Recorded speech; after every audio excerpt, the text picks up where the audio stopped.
Our guest today is Connie Ann, and Connie Ann describes how she changed her life from being okay-ish to great. Connie Ann worked in sales and then the film industry, and this was okay. She had an okay marriage, lived in a home with a white picket fence. Again, it was okay. But she was not in a good place. At 32 years old, she was standing in her garden one day and said to herself, "This cannot be it for the next 50 years." She evaluated her life and made some, as she describes them, self imploding decisions, leading her to be broke and homeless. She said, "If I got myself into this mess, then I can get myself out." She discovered the book, The Secret. She studied it, read it, contemplated, and discovered she was running away from things and not towards something. Join Peggy and I as we learn from Connie and what her next steps were, how she took control over her thinking, built connections, and moved to changing her life from okay-ish to great. So today our guest is Connie Ann, and we're thrilled to have Connie joining us. She lives in British Columbia. And Connie is a consultant and a coach, and she works with entrepreneurs and corporate teams in applying the law of attraction. But Connie, it's been quite a journey for you to get here. You haven't always been a consultant and a coach. So how did you get to do what you're doing today? Well, first of all, thank you for having me. It is an honor and a privilege to be here. Yes, it's been quite a road. I think if I were to start, I would have to begin the day I was in my garden and my home, and I was about 32 years old, and got this dizzying feeling that this can't be it. This can't be all of it. This can't be the rinse and repeat for the next 50 years. I really had to evaluate my life, and in evaluating it, I made some not good decisions, some decisions at the time that were very hard. Um, they were life imploding, and they led me to being broken homeless. A gracious friend of mine emptied out a corner of a spare room in her apartment, which was actually her storage room. We put an air mattress on the floor, and I was there for a while, kind of doing a little couch surfing through the graciousness of my friends, and trying to pull it together. At one point, when I was at that first friend's house, I was sitting on the edge of the air mattress, which essentially was sitting on the floor, and saying, "Wow, how did I get here? I had the house, I had the marriage, I had the white picket fence and all of it, and how did I get from there to here?" And started blaming the outside world, right? My ex-husband this, and looking back on my childhood, and my parents this, and teachers, and being my sister's little sister, always being in her shadow, and something came up. I was in asking how did I get here. Somehow, somewhere, I was enlightened, I guess, that everything that led me literally to be sitting on that floor, those were choices that I made. Mm. I chose to not go to work and do the work I was being paid to do, so I got fired. I chose to walk out of that house, literally, in that relationship, with no plan. I chose all of that stuff. I did that to me. I made these choices. I even chose to marry my first husband. That was my choice. I can't blame him. I did that to me. And as I realized, and I started asking for help, and knowing that I got myself in there thinking, okay, if I can make this big mess, I wonder if I could do the opposite. What can I do? Because when I was in that garden that day, I thought that was not a good place. And it was like the universe said, oh, I'll show you. Ask and you shall receive. Yeah. And there I was. Connie, you would have been in the depths of it. As you say, you were couch surfing, no job, broke, homeless. How did you have the presence of mind to get to be the point where it actually isn't everybody's fault? It is, I need to look in the mirror, and that's what got me to where I am today. How long after you were kind of couch surfing did you begin to realize that? Because that sounds like that started to become the beginning of your journey out of your depths. Yeah, it was. I can't pinpoint that specifically. I do know the fantastic book and subsequent movie, The Secret. The book was bestowed upon me, and so I thought, wow, well, maybe there's something to this. And when we understand that we can create our future, that also means that I created that place where I was. And I think that I have to credit Rhonda Byrne for some of that transition, and the amazing person that gifted me that book. In reading and knowing and understanding that we can manifest, and there is this law of attraction that allows us to create the life we want. If that's the case, then the life I don't want, I must have created it as well, because there is no up without a down, right? There is, I am just not responsible for my good life. I am responsible for my bad life. It can't be both, or one or the other. Sorry. Connie, I'd like to go back to that garden for a minute. Were you at a point in your life where you were unhappy? Like, I'm trying to understand where you were at, because what you did, you made some dramatic change.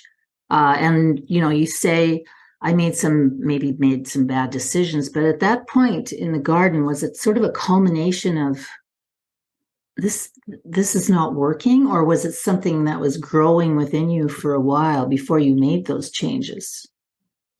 It was a slow, I guess I would call the term death by 1,000 paper cuts. Okay. I didn't marry somebody that really knew how to be two people, how to navigate through sharing all things. And I found myself alone in my marriage, and I was a computer widow. When you're dating somebody, in hindsight, when we're dating somebody and they love something passionately, that's a one-person activity. I think that needs to be addressed. I did not. I thought it was cool, and we started playing online games together, but it actually ended up becoming the wedge between us, where I would go to bed alone while the computer game was playing. I'd wake up in the middle of the night to get a drink of water, and he'd be at the computer. I would make a gourmet dinner, and he would come out and grab a plate of food and go back to the computer, and I'd sit at the table I had set thinking we would have a nice evening and eat alone. And so of course there were many other things, and I could go on for a long time, but I won't. And it also became clear to me that I was not going to have children with this person. And I was in my late 30s.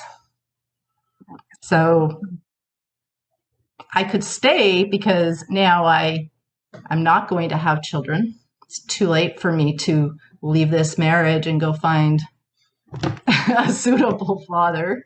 Yeah. So when you made those changes, Connie, did you know what you were looking for, or was that not clear in your mind? Was it a risk? Like, did you jumped in, you knew you had to make the change? How did that all work out? I made at the point, the seemingly mistake of running away from and not running towards. Okay. I was not running towards anything. I was running away from. So that's how I ended up not really having a plan. Yeah. Right. All of a sudden, I have a duffel bag full of what felt like to be the right things to take with me at the time, and that was it. And while I'm driving away, I'm calling a friend saying, "Hey, I need a bed. I need a couch. What do you got?" I think it's such an important point to make for people who are contemplating change or know that they have to make a change to actually be running towards something if they can. Because that period of time that you went through, I think you showed a lot of resilience. However, as you say, you didn't have a plan. You really had to dig deep on that resilience in order to move forward. So yeah, very traumatic. I can only imagine. So you were gifted the book, The Secret, and you watched the movie, and that really started your thinking and building, I think, of a philosophy, it sounds like, or a core value.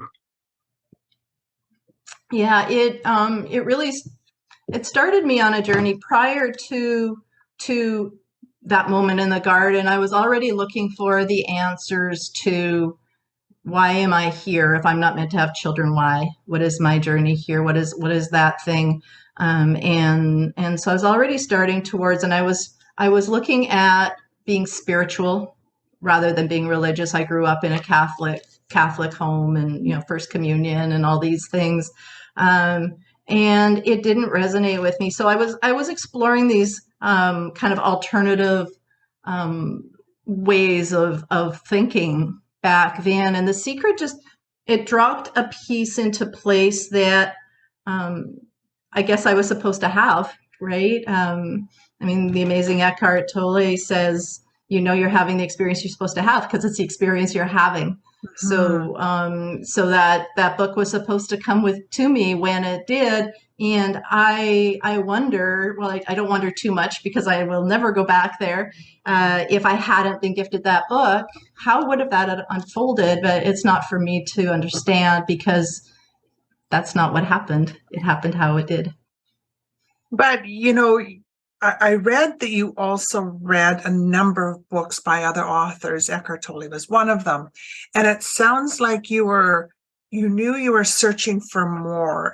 And when I read your background, it just seemed to me that you were really exploring, maybe not quite sure what you were searching for, but there was sounds like there was a lot of knowledge and thinking that you were doing along your process to get you to where you are today. Tell us a little bit about the importance of that stage of change around that exploring piece. Yeah, it was really my journey of figuring out what, right? Okay, I ran away from, now I've got to figure out what my next steps are. And the books I read went from it ranged from reincarnation to past life regression to infrascoping and astro traveling and all of these things that are possible, right?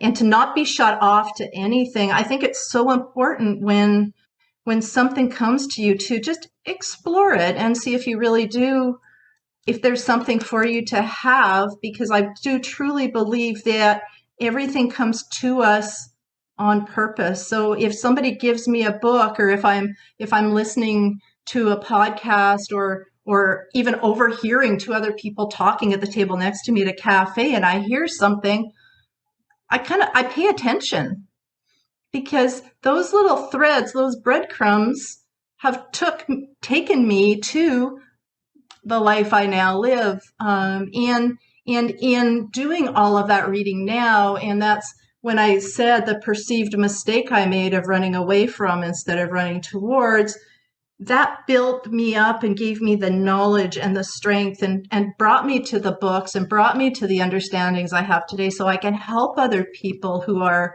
where I was navigate through it a little bit better.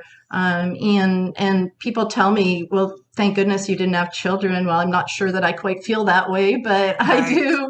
I do know that it gave me some tools to really help other people see that there are other ways to think through situations. So, Connie, during this stage of, searching and researching, did you build connections with people and, perhaps leaders in some of these fields? Because books is one thing, movies is one thing, but what were your connections with people? The first person that helped me through it, not personally, but through something else that happened in there, was I was also starting to have anxiety attacks again. I've had bouts of anxiety attacks throughout my life. Tony Robbins really helped me to understand how to control my mind that way, and that I have absolute control over my thinking, and that I can control that. The one true person who I really connected with was Bob Proctor. Bob Proctor was amazing. He passed away just over a year ago.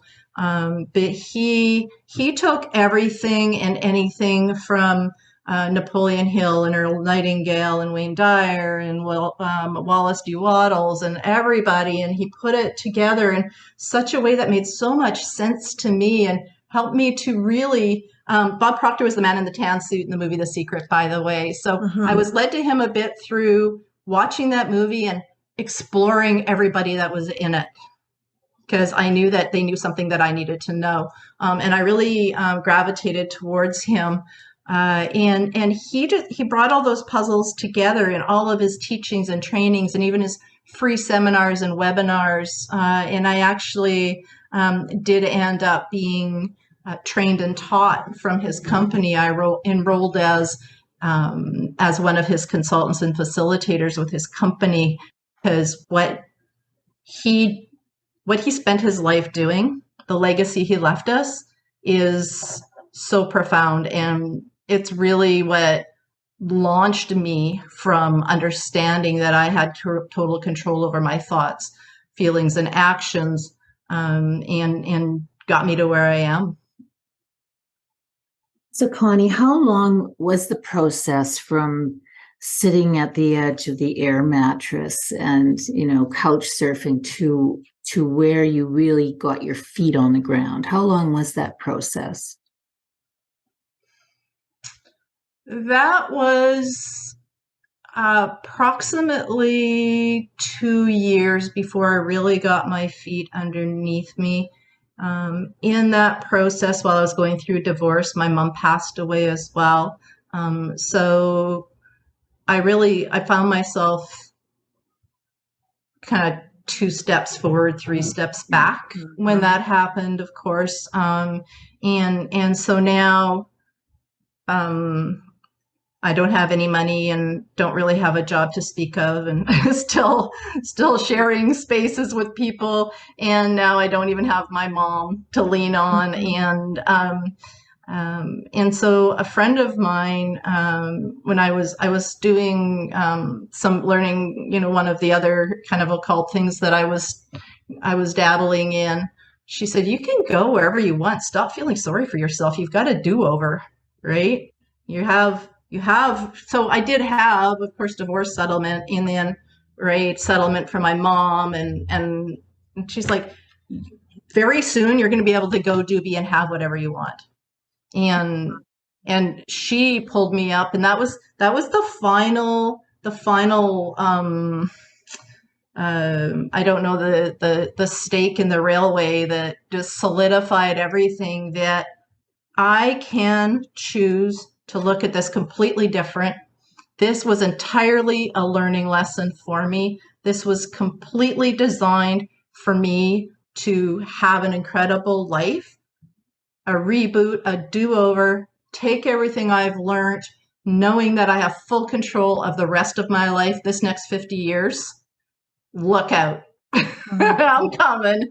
And that was really the place where I felt like I grew my wings. I had wings, I had my crown, I had my cape, I had it all.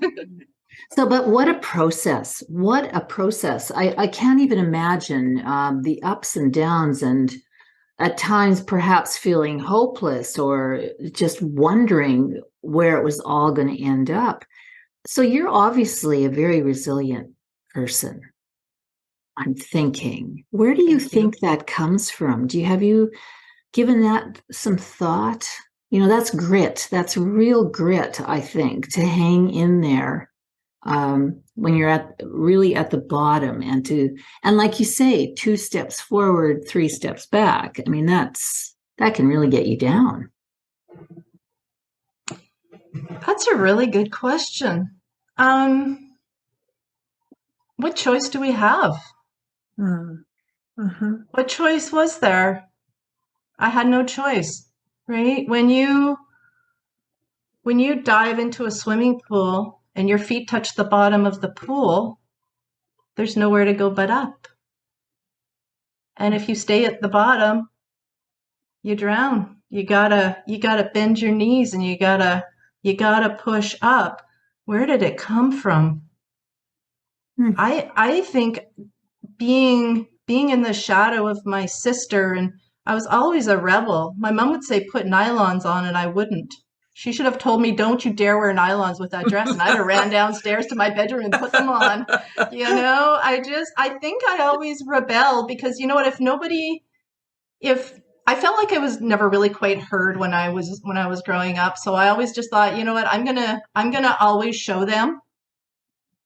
I'm not going to be in this shadow. You're right. I'm not like my sister. I am me. And right? Like I've always felt really defiant and rebellious that way. Nobody's paying attention to me anyway, so I'm going to do whatever I want. Watch me. And I feel like that's part of that. Yeah. That could very well be where that came from. That was a great question. Thank you, Peggy. It was a great I'm going to explore that. Oh, it's such an interesting process to go from sitting on the edge of an air mattress those kinds of changes are never linear, right? They're all over the place, up and down. And so, having that grit, I always think it's a good question to ask people to think about where it came from, because other people going through change, that's what they're looking for too, that resilience and that grit. Yeah. There's nowhere to go. And I think when we really are on the bottom, then we can bend our knees and spring up. If you jump in, if you use the swimming pool analogy again, and you jump in and you don't jump in quite hard enough and you don't hit the bottom, it's almost harder to get to the top. I think sometimes we have to have something that we bend our knees and springboard up from. That's what gets us there. It also sounds like you've found some purpose in your research and your, the movies and the people you talk to and the Tony Robbins. And it sounds like that purpose that you found also helped you to spring from the bottom of the pool also. I don't know, because I think it's really hard if we're really searching and without purpose, without having a kind of a clearer path. It's really hard to know where to go. And also, we hear often that there is someone in our life that gives us that push, that says, like, sit up straight and you've got options and you just need to use them. And it sounds like that happened to you also, that you just needed a little bit of a reminder that you had more choice than you thought you did. Yes, that I do have to give credit to that one friend that, said, what are you doing? Stop feeling sorry for yourself. Yes. yes, you don't have your mom and you don't have your marriage and you don't have children, but oh my gosh, you have a car. You could fill it with gas and literally go anywhere. Like anywhere in the world, I could have moved at that point and gone anywhere. And she really was the catalyst. I've lost touch with her since then, but if she's out there, I'm not going to name names, but if she's out there and she recognizes this conversation, I want to say thank you. And that might have been one of the last conversations I had with her. Maybe that was the final piece of our journey together, was that.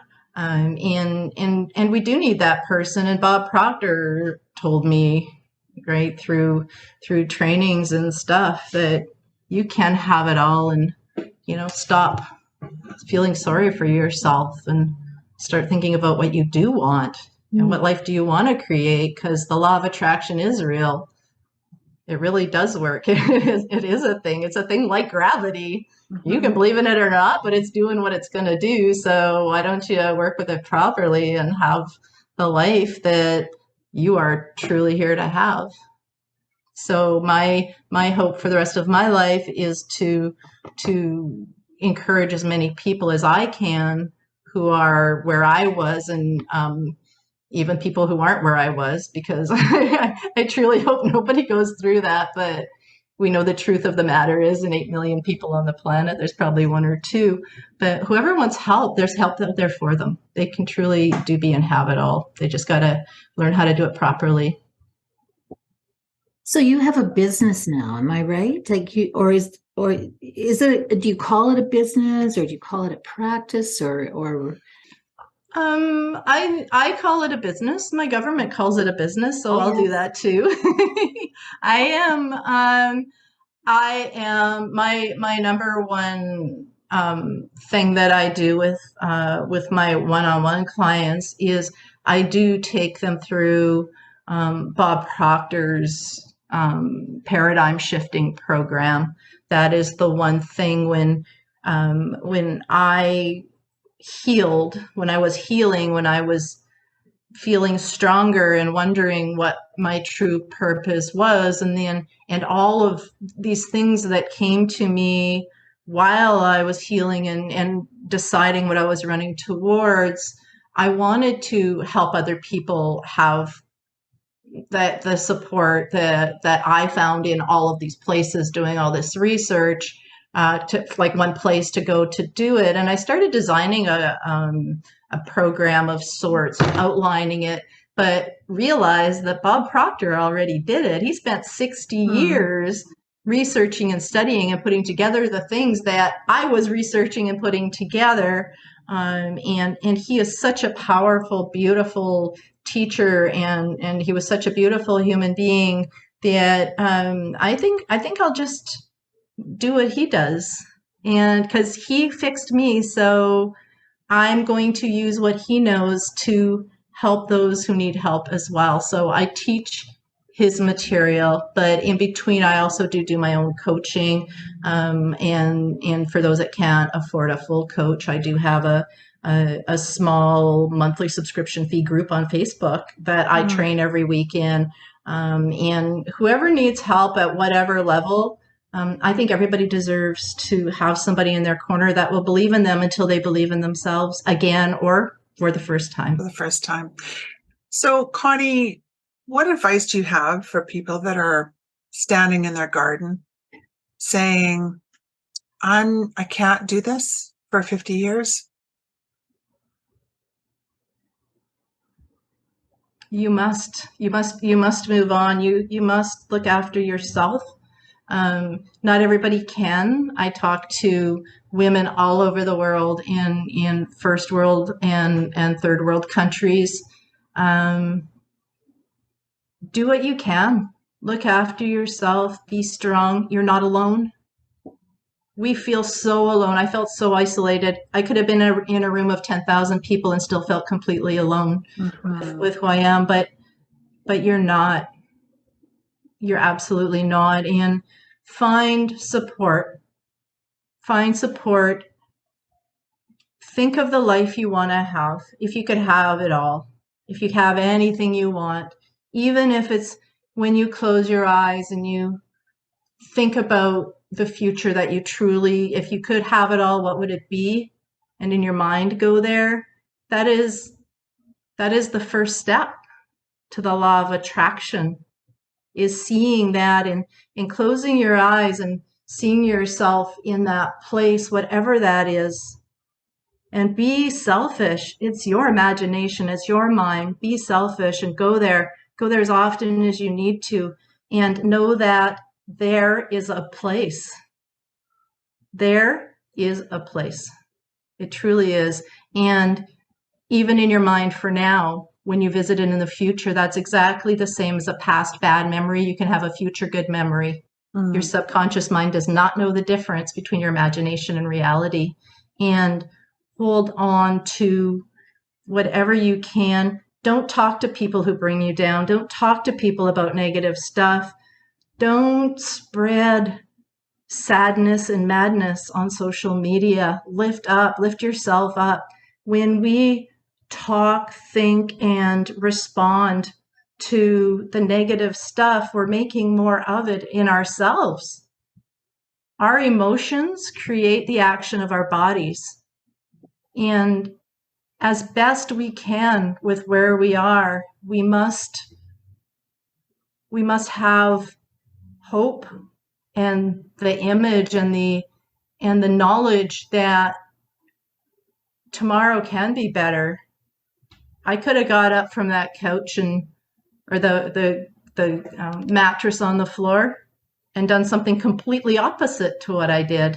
And we wouldn't be having this conversation. And I wouldn't have my incredible husband that I have now, who's my best friend. I would have never met Bob Proctor. I would never have been able to change the lives of the men and women whose lives I've already touched, and the thousands more who need us to be strong for them until they can be strong for themselves. I'm sorry. You know, Connie, I think it's such an incredible message for all of us, is that we all have to be on guard and challenge ourselves to move our life from okay-ish to great.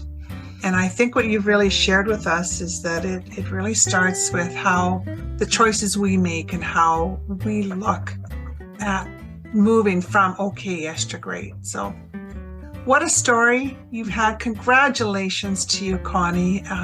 Really an inspiration. And I want to thank you very much for being part of our podcast.